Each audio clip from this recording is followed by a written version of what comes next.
One of the most interesting things to come out of Nintendo's E3 conference this year was the announcement of a main series Pokemon game coming to the Switch.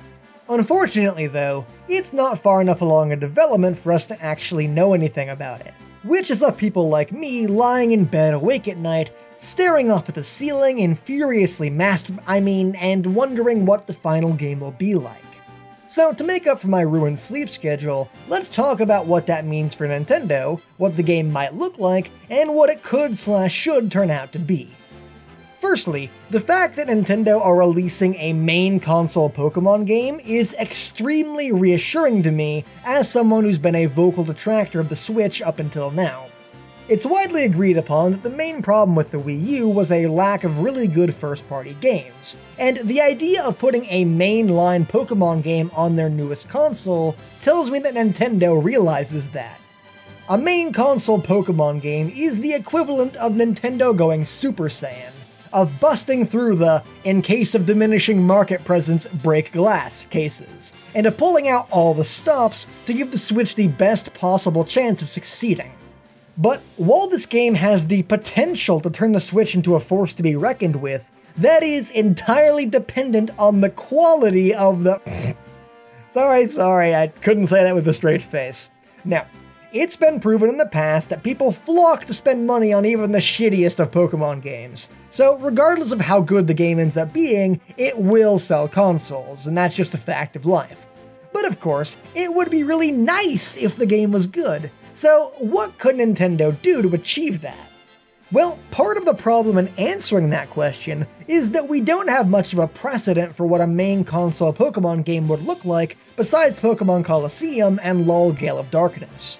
And as I've discussed before, the thing that really makes Pokemon Colosseum my favorite Pokemon game is that it is so different to anything else in the series that almost no part of it adheres to the basic formula. I mean, you play as a criminal who goes around stealing other people's Pokemon while riding around on a badass hoverbike through the world of Mad Max. There's even an explosion in the first 5 seconds of the game, and I guarantee you ain't seen that shit before.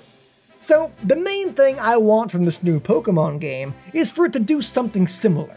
I want for it to take risks, to do things differently, and to give the classic formula a good hard smack to get it moving.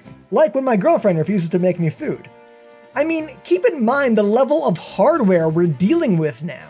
The current turn-based system was all the original Game Boy could handle, and even though the 3DS had like 20 billion times more power, even it was limited in what it could realistically do.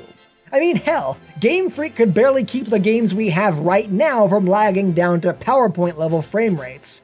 But the Switch is the same console that can handle something as intensive as Breath of the Wild, so imagine what you could do with power like that. First, and most immediately obvious, place Pokemon in the overworld itself instead of relegating them to the random encounter system.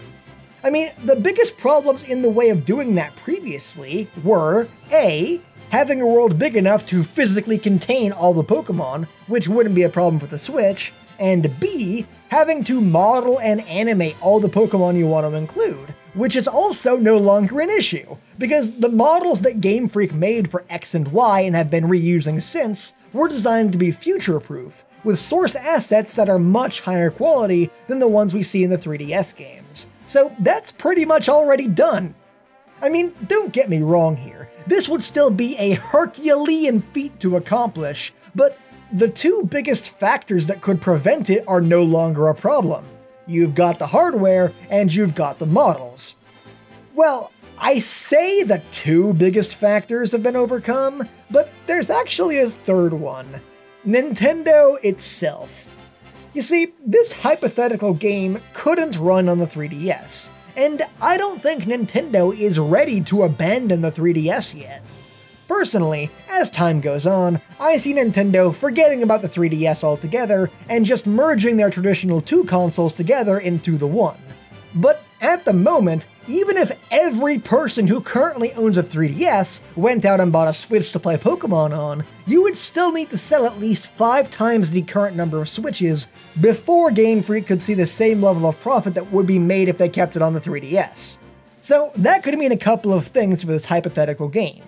One, and probably the best outcome in my opinion, Nintendo and Game Freak will make a huge Switch exclusive Pokemon game and consider it a lost leader, thereby ignoring the extra money they could have made in order to sell more Switches, which will hopefully then go on to make them more money in the future.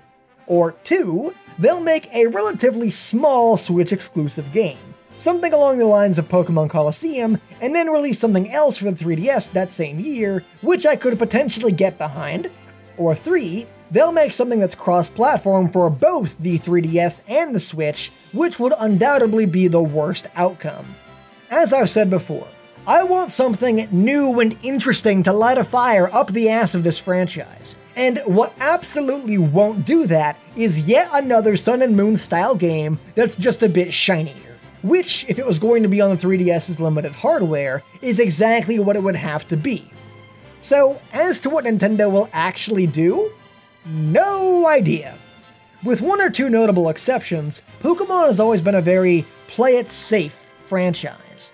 I mean, you can look at Red and Blue and Sun and Moon footage side by side, and aside from one being a bit prettier, basically nothing has changed.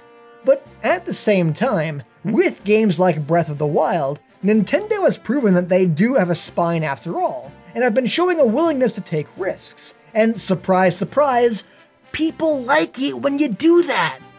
So I guess only time will tell what Nintendo ends up doing.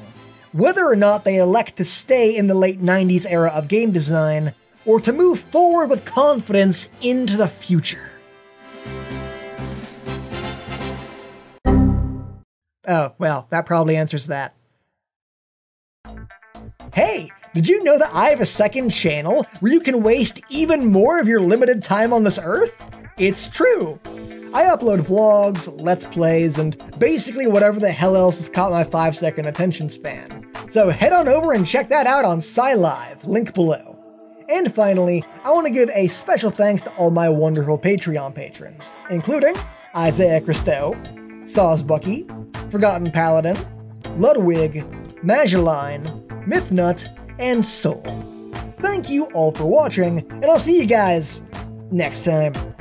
Later.